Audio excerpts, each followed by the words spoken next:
says I'm live, so I must be because I feel alive. It's Tuesday. Now, this is how ridiculous things are, okay? So, a few weeks back, on November the 7th to be exact, I got a parking ticket. Now, the parking ticket was written when I slid time on the meter. And I was like, okay, well, that's weird. So I contested the ticket. And they said, no, it's a ticket because it's this. So I went and looked. And what had happened is there was the numbers on the ticket were transposed. Instead of 9-8, they were 8-9. I'm like, oh, okay, well, then this shouldn't be a problem. I had paid the $30. I said, I just want to get my money. No, we're still holding the ticket. I'm like, okay, that doesn't work like that. I parked legally. I paid for it. You gave me a ticket. I want my money back. So they denied my claim. So I said, well, I want an in-person hearing. I want to meet with somebody. So they sent me an email yesterday that said, tomorrow your hearing is at 1:45 p.m. And now you could wait up to 2 hours for your hearing. So you can't leave, blah, blah, blah, blah, blah, hang up, whatever. I said, sure, that's fine. You know what? I'm going to go ahead and do this. $30 is $30. All right. And I'm like, this is on principle at this point, because I've already sent like emails and letters at this point. So I'm sitting there and waiting, and I get kicked off, kicked back, on, off. And like 4:45, I called the number and said, hey, you guys are supposed to, have a meeting with me. Did I get blown off or something? She can't find my name. Nothing's going on. We look. She talks. I go back. I look through the email. It's tomorrow. It said tomorrow on the email, Monday. Hey, tomorrow. But no. The email is Wednesday. So the date is Wednesday, the 19th. I was like, are you fucking kidding me? So I sat there with my stupid phone walking around all day with headphones on, waiting for this thing to happen. And it never happened because it's tomorrow. All I want is my damn $30 back. That's it. I want my damn $30. All right. I mean, I'm hoping that with a live person, I get some satisfaction out of this. That's just my hopes. If not, well, it'll be a lesson learned. I don't know what the lesson is, lesson of futility. And I was so polite and so kind. And yes, hi, how are you? Because I was so mad. I was so pissed. Just wasn't happening for me. I did get a haircut appointment, so I'm going to get my haircut tomorrow morning, 10 o'clock. So I'm going to get the longness at least cleaned up a little bit. I don't know if I'll cut a lot of length. I like my hair a little bit longer, but I just got to get a little bit of length dealt with because it's just long and kind of obnoxious at this moment. So I'm just going to work on that just a little bit. All right. I mean, you can look, see how long this is. This is just, it's long. See, you can see the whole lengthy thing. So I'm going to work on it just a little bit, just to coif it. It's the sides too. See, this side length is so long. Anyway, all right. So I was kind of like, I had to think a lot about the whole Snoop Dogg thing I ended with last night at 80 joints a day. Because I was like, okay, that seems like a lot. Now, please, correct me if I'm wrong, okay? Because I'm going to go through some numbers. I mathed this a little bit, all right? I did the whole math thing. Because I was like, wait a second, that seems like a lot. It does, all right? That's 4 packs a day. If you were a cigarette smoker, smoking Marlboro Reds or Camel Unfiltered, 4 packs a day, 20, 40, 60, 80, 4 packs a day, okay? I mean, that's what heavy smokers like chronic lung cancer, get out of there, smoke, hole in your throat smoking does after years. 4 packs a day. Okay, so an average joint is 0.5 to 1 gram. Okay, that's about the average. I read a bunch of stuff. So let's say Snoop's just doing average blunts, okay? I mean, they're probably not. Snoop's probably doing bigger blunts, but I'm just going to go with an average blunt of 1 gram, okay? Now, there are 453 ... grams in a pound, okay? 453. We're going to math, all right? Now, if he's doing 80 blunts a day times 7 days, 8 times 7 comes out to 560 blunts a week, or 560 grams a week, meaning he's smoking more than a pound of weed a week. Okay? A pound of weed. Okay? This is not like a little dime bag, a pound of weed. Now, let's do more math, okay? If you're doing 560 grams a week, and how many weeks are in a year? 52 weeks in a year. That comes out to 29,120 grams of weed smoked in a year. Divide that, and we'll do some more mathing. It comes out to, ready for this one, 64.28 pounds. 65 pounds of weed a year he smoked. That's if he averaged 1 gram for 1 blunt per day when he was doing 80 a day. That's nuts. Now, and again, I mean, it's Snoop Dogg, he's a celebrity, whatever, but I don't think people are giving him 65 pounds of weed a year. Now, the average weed price, average weed, is about $1,000 to $1,100 a pound, depending on the state and whatever. Now, that's not for like the chronic, okay? That can be for $5,000 a pound, okay? 5 times, what did I say? 64? That's $350,000 a year on weed. You better be Snoop Dogg to smoke that much blunt. I'm just saying. That is crazy. Smoking just, right, 1 gram. Right, no Snoop Dogg is smoking 1 gram joints. But, I mean, let's say he does a 2 gram blunt. That's what, 128 pounds of weed a year? Good God. That's just nuts. And even if he was getting $1,000, pounds, that's still $128,000 a year. Bring on the blunts. I am Snoop Dogg. It reminds me of from, Fight Club. I'm Snoop Dogg's lungs. Jesus. All right, so there you go. That is the skinny on the Snoop Dogg chronic weed smoking mathing. I don't know if I could, even in like younger days, done 80 joints in a week. I mean, what the hell? You smoke a joint and you're high for hours?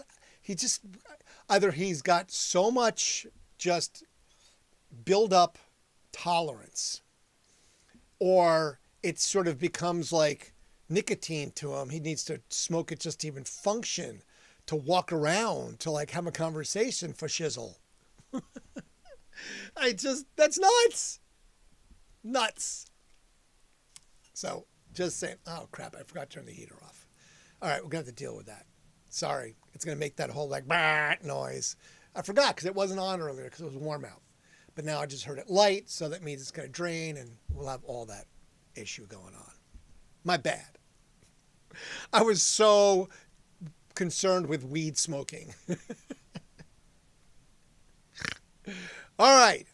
We'll move on from weed smoking. We'll move on from my park it ticket debacle and fiasco. And we'll get on with stuff. My Death Star. Very purple tonight. I'm highlighting it. See, look, I can change the colors now. Look, ready? Ooh, red Death Star. Dun, dun, dun, dun. Now I'm going to go with the purple. I think the blue is good for tonight. The blue Death Star. Very blue. All right, so remember, there is no rhyme or reason to this. It just kind of happens. Remember, check out Heinz. Yeah, we did that whole Heinz thing. I will get back to it at some point, I'm sure. Remember to hit your notifications so you can know when I do it, because I do this every damn day. Every damn day, people. So hit your notification button to make sure you get notified when I'm doing this, because it's always 11 o'clock, so you can set your watch by it.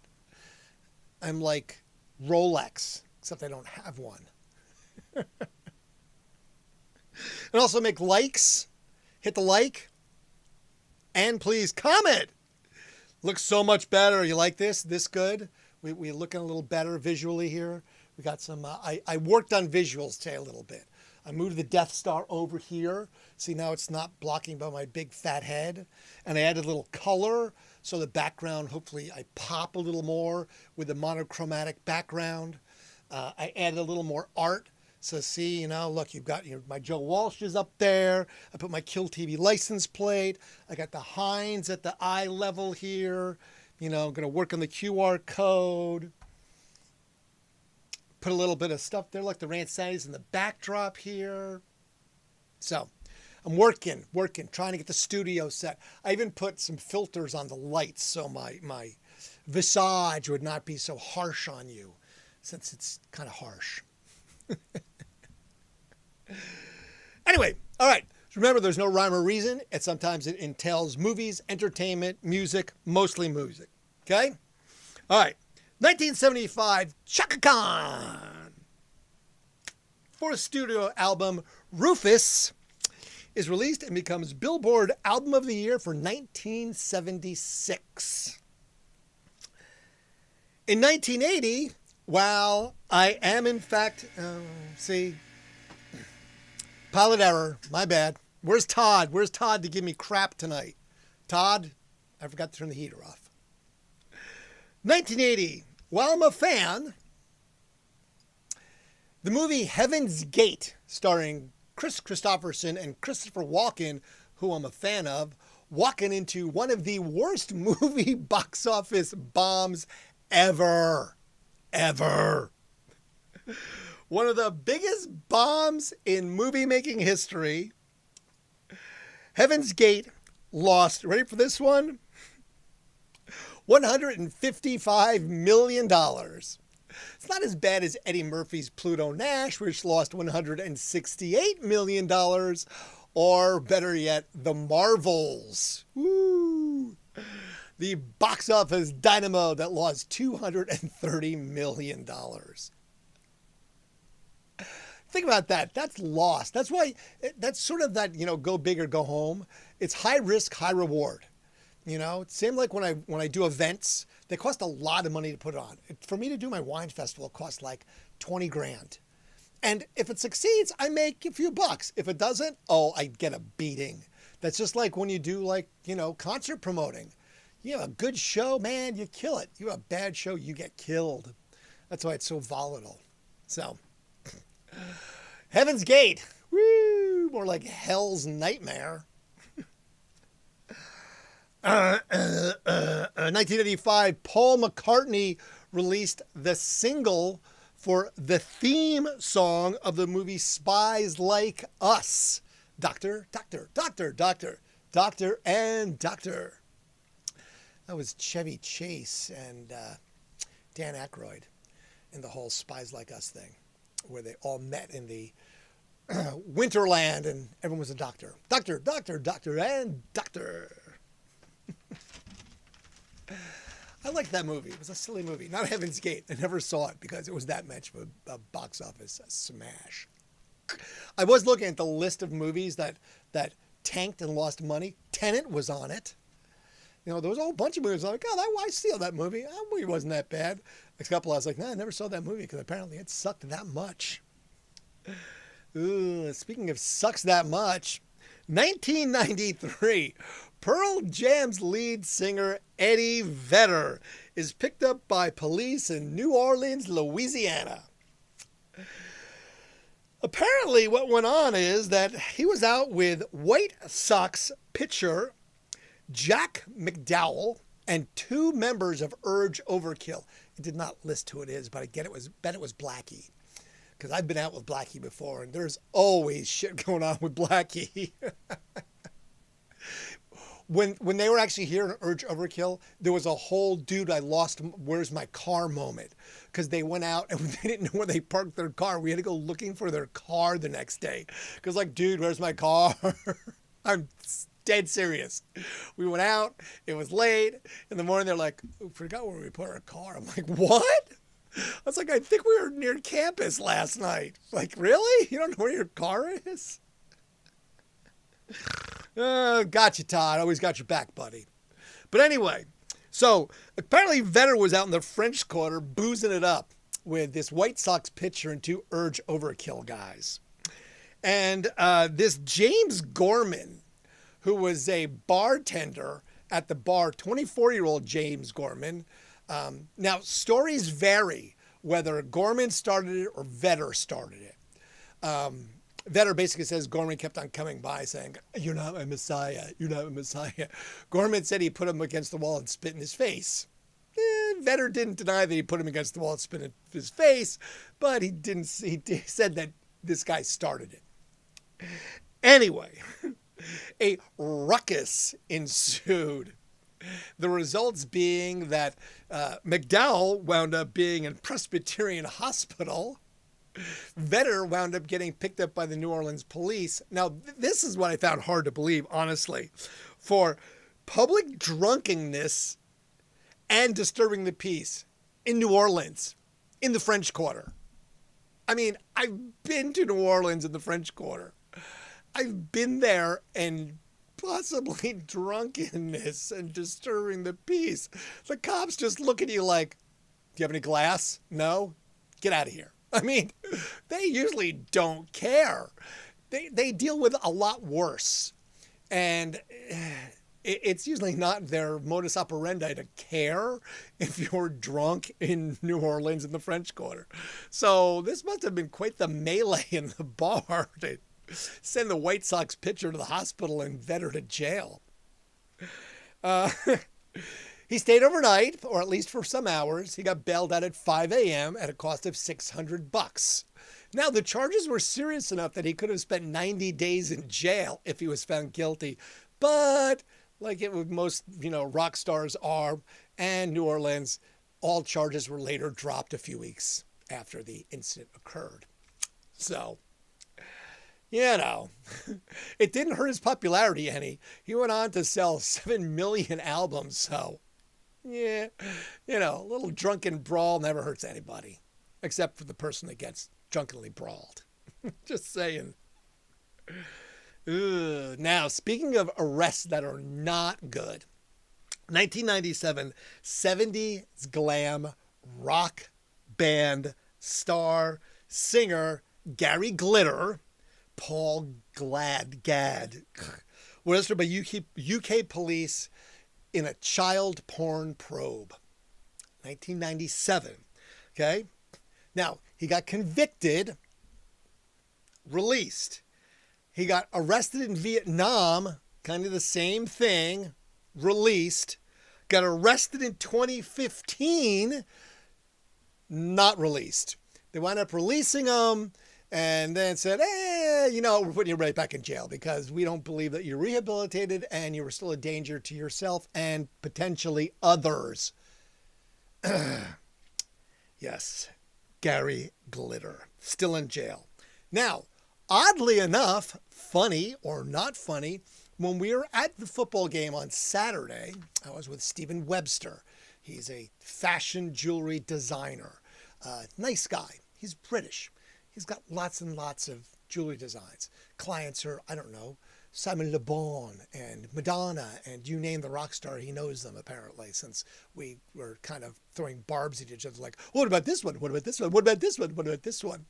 I had him with Wolf Alice. He loves them but didn't meet them. I'm like, yes.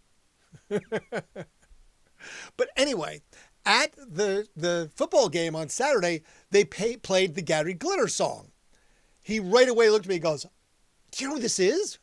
I can't believe this." Well, in a British accent. He's like, "I can't even believe this. This is crazy. This is Gary Glitter. He's a pedophile." And I was like, I know. He's like, "But I can't even," he goes,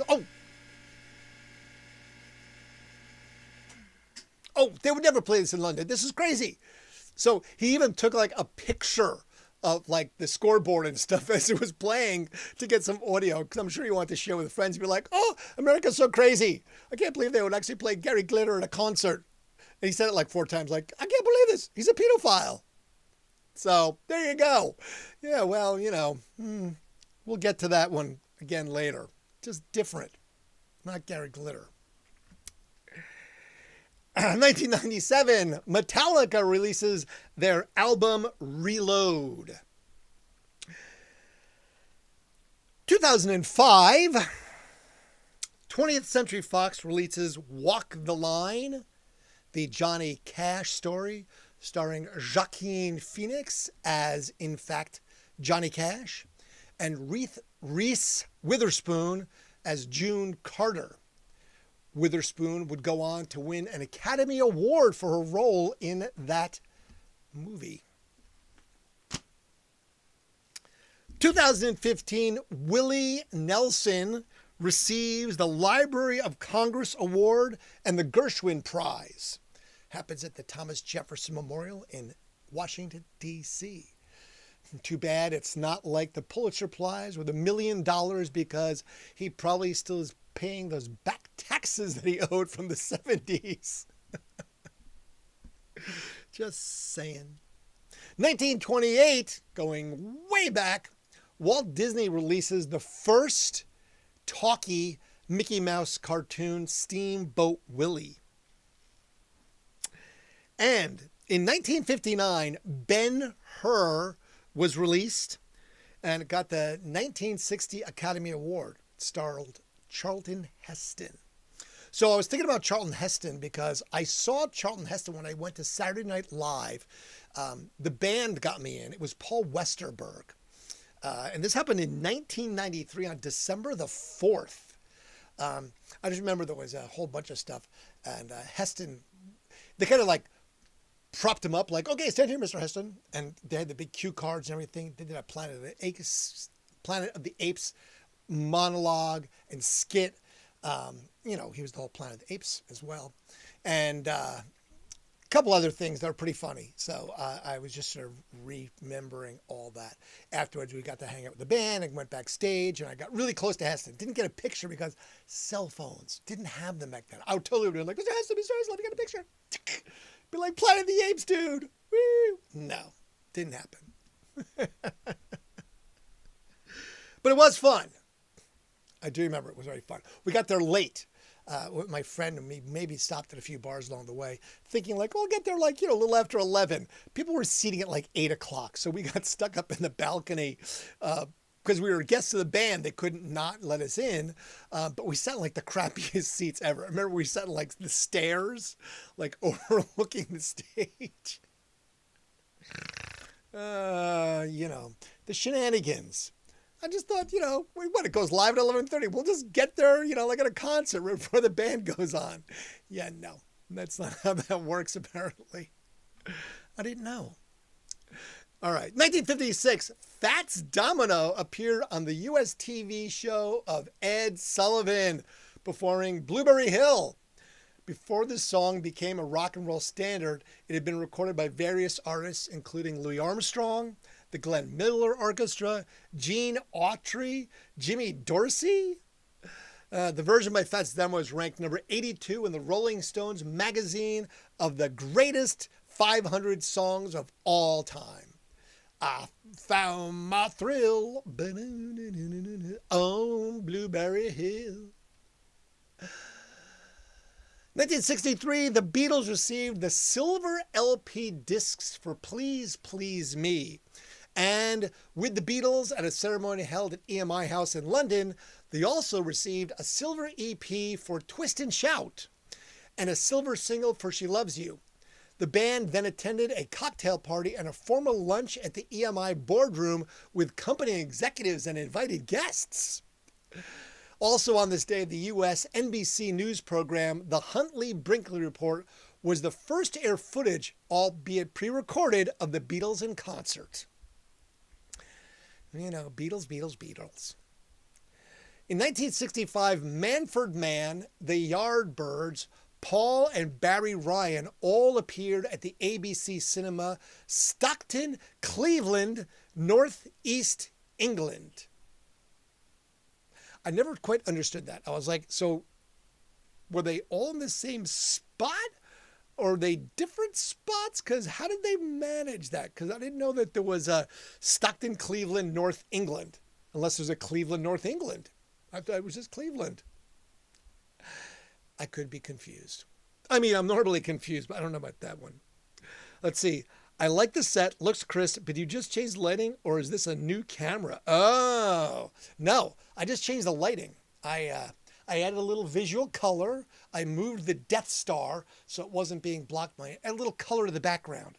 I can change it. I have a little RGB light. So look, I can make it a red Death Star. Or if I say Patrick's, I say Patrick's Death Star. Oh, top of the morning to you, lad. I don't like that one. Purple Death Star?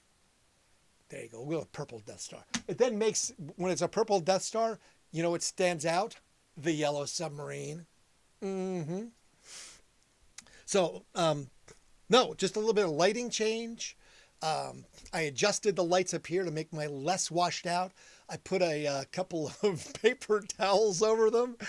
Hey, they work like a great diffuser. Because they're all LED lights, they don't have any heat, so I just used paper towels. It's amazing. Amazing what you can do if you can improvise. Led Zeppelin 3 was #1 in the UK and US album charts. The original cover and interior gatefold art consisted of a surreal collection of random images. Behind the front cover was a rotatable laminated card disc covered with more images, including photos of the band members, which showed through holes in the cover. The distinctive cover was based on a suggestion of Jimmy Page's that it should resemble an old-fashioned gardening seed chart. Designed by Richard Drew Zacron. The sleeve, photographs, and all were taken by fellow Leeds Polytechnic lecturer Martin Salisbury. I actually have that album, and it does have those little holes. I never knew that it was supposed to look like a seed chart. I just thought it was groovy. That's all. I just thought it was groovy. What else are you supposed to do, you know? In 1972, Cat Stevens started a 3-week run at #1 on the U.S. album chart with Catch Bull at 4. The title was taken from one of the 10 Bulls of Zen, a series of short poems and accompanying pictures that are intended to illustrate the stages of a Buddhist practitioner's progression toward enlightenment. Now, I believe when you die, you get total enlightenment.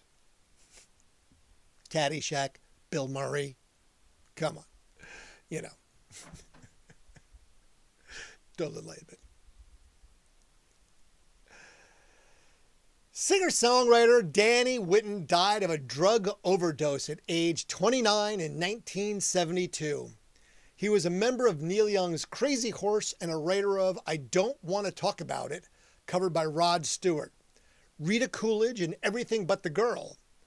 The Neil Young song, The Needle and the Damage Done, was written about Whitten's heroin use, well, before he died of an overdose. But that neither here nor said. Apparently, they needed to have that song because he died of a heroin overdose at 29. 1974, Genesis released the double concept album, The Lamb Lies Down on Broadway.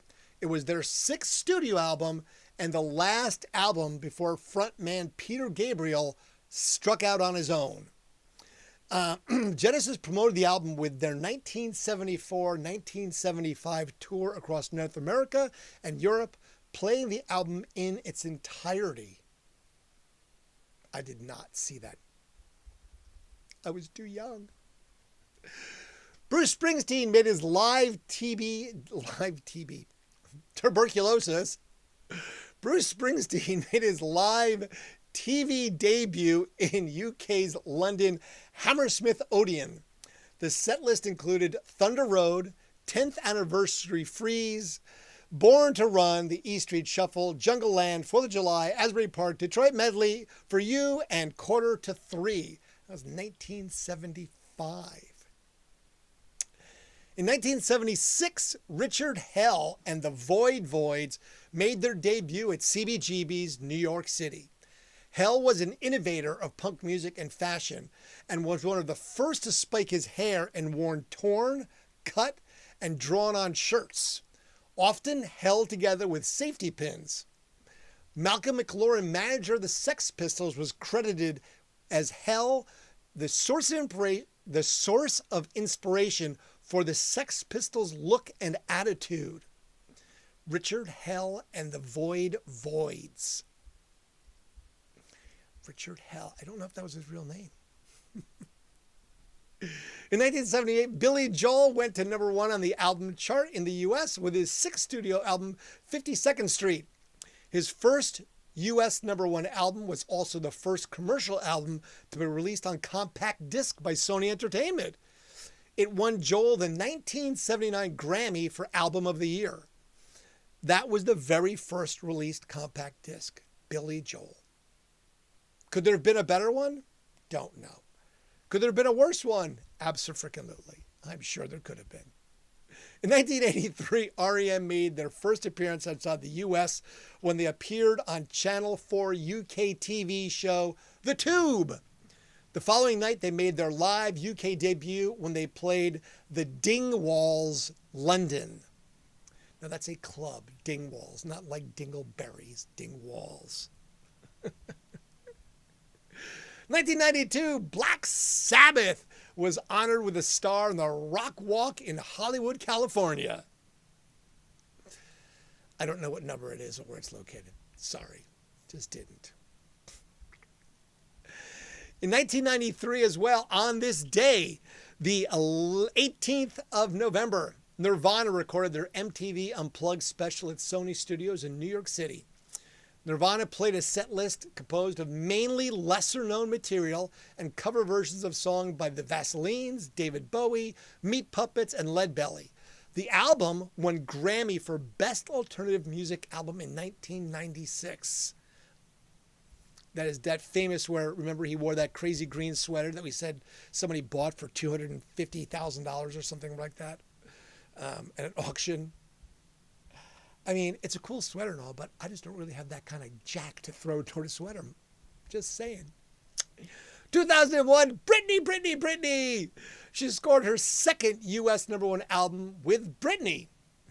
The album's success made her the first female artist in music history to have her first 3 studio albums to debut at the number 1 spot. The record, however, would later be broken by Spears herself as her 4th studio album, In the Zone, which charted in the same position. 4 number 1 debuts. Britney. She gets a 4th for that one.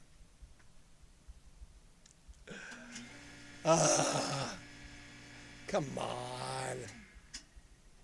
Now, speaking of Gary Glitter, 2003, following allegations of sexual abuse of a 12-year-old boy, people raided Michael Jackson's Neverland Ranch.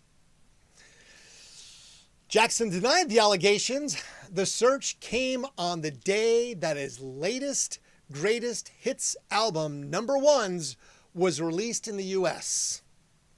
I did not want to research that. I had enough researching Gary Glitter. I just let it go. Well, what are you going to do? 2005, a Belgian songwriter won a plagiarism case against Madonna over her 1998 hit single Frozen. Salvatore Acquaviva claimed that the song copied one of his recordings. The judge agreed that Madonna's single used 4 bars of his Ma Via Fout la Camp, which roughly translates as "My life's getting nowhere." I read that and I'm like, should I plagiarize that? Or can I just have you plagiarize that? Where's fair usage come into play when you use something like that? My life's getting nowhere. I'm going to put that my little thing up on the wall here. Life's getting nowhere. What can I say? I feel like I'm getting lots of places. Oh, damn it, Todd. See what happened? I was screwing around and I let the camera go. Had I not been screwing around and looking the other direction, I would have totally seen that happen. 2007, 22-year-old X Factor winner Leona Lewis set a British record for the fastest-selling debut album with Spirit. The singer sold more than 375,000 copies in 7 days, 12,000 more than the Arctic Monkeys. 2006 release, Whatever People Say I Am, That's What I'm Not. Oasis still has the overall record for the fastest selling British album, selling 813,000 copies in 1997 in 7 days. So remember, we talked about that just a couple days ago, that record happened. But so Oasis still kicking the ass with that one, which you would think they would. 2015, Eagles of Death Metal, the band whose concert was stormed by gunmen, which killed 89 people, including their merchandise manager, at the gig in Bataclan Concert Hall in Paris, made their first statement since returning to the U.S. The band issued a statement saying they were bonded in grief with the victims and fans and all those affected by terrorism. Right on. 2017, Australian music and songwriter Malcolm Young died at the age of 64. Young was the best known as the co-founder, rhythm guitarist, backing vocalist, and songwriter for AC/DC. Except for a brief absence in 1988, he was in the band from its November 1973 beginning until retiring permanently in 2014. Young was born in 1953 in Glasgow before his family immigrated to Australia when he was 10 years old. His family confirmed he was suffering from dementia in 2014. And AC/DC will be playing the Horseshoe this summer in Columbus, Ohio. So we'll see how that goes, because that is a big, big venue to fill.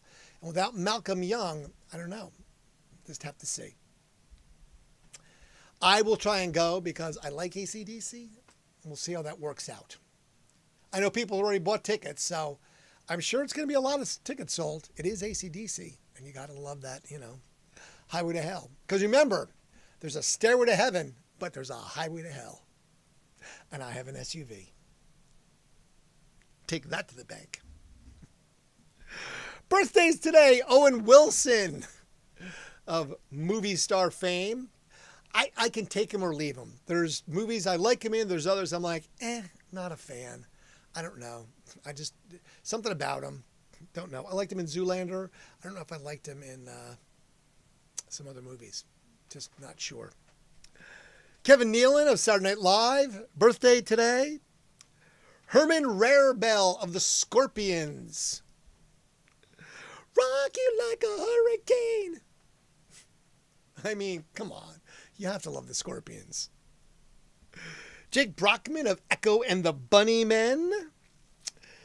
Kim Wilde. We're the kids in America. Oh, I had to listen to that song. I'm like, oh my God, I haven't heard that song in so long.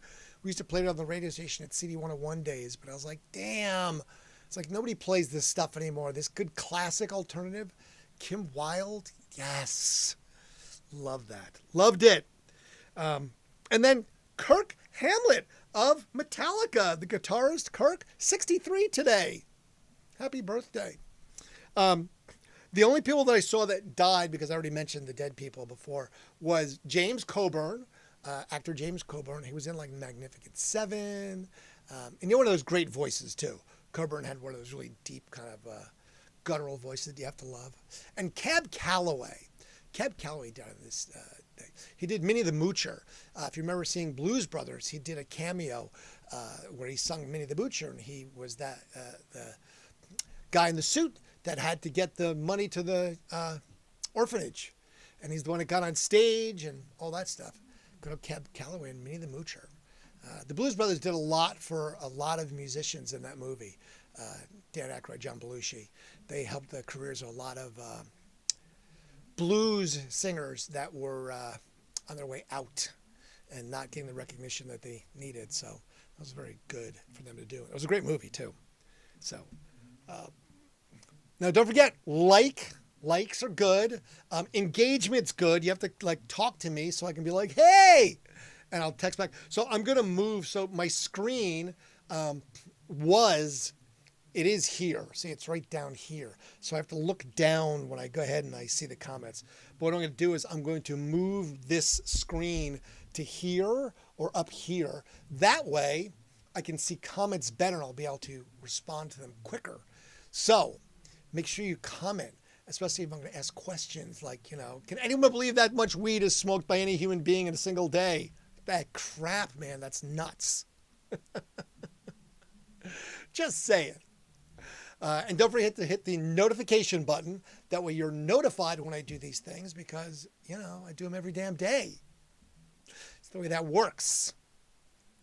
And yes, I am trying to improve the set. Like I said, I softened the lights a little bit today. I added some color. I moved the Death Star, kind of changed the background a little bit. I'm going to try and keep improving. We're headed for episode 200. Today is 171. So 29 days will be episode 200. We're going to see what happens on episode 200. I might just relaunch this whole thing with promotion for people because I feel like I'm getting it dialed in finally. And then I don't know, maybe we'll broadcast other places, TikTok, Twitch simultaneously. Wouldn't that be fun? I think I have the station account at the TikTok has 400,000 people. So maybe I'll get people watching me there since somebody watches me here. I'm kidding. I kid because I love. That's all. I really do. But yes, haircut tomorrow. So we'll get this, trimmed up a little bit. Just a little trimmed up. It just feels scruffy. I need to get the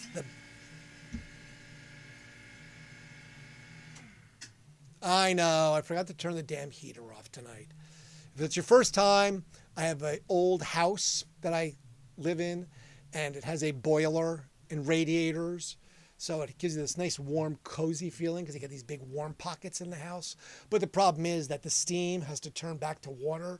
It comes back down here, and there's a big metal tank right there that the motor pumps it back into the boiler. And that's what that loud, obnoxious noise is. So you hear what it's like upstairs because it vibrates the whole damn house. Yes, it does. And it does it all winter long, constantly. Lovely. Anyway, let's see. Oh, someone's messaging me. Must be important. If someone's messaging me during the show, that's always something important. Let's see. Who is it? Gotta have heat. Yes. Okay. There you go. I gotta have heat. It's true. I have to have heat. All right. So I thought of something funny. I can do this now. I can say, thank you, appreciate you. I can unplug the lights and look. I can just leave the single light on and say, fade to purple.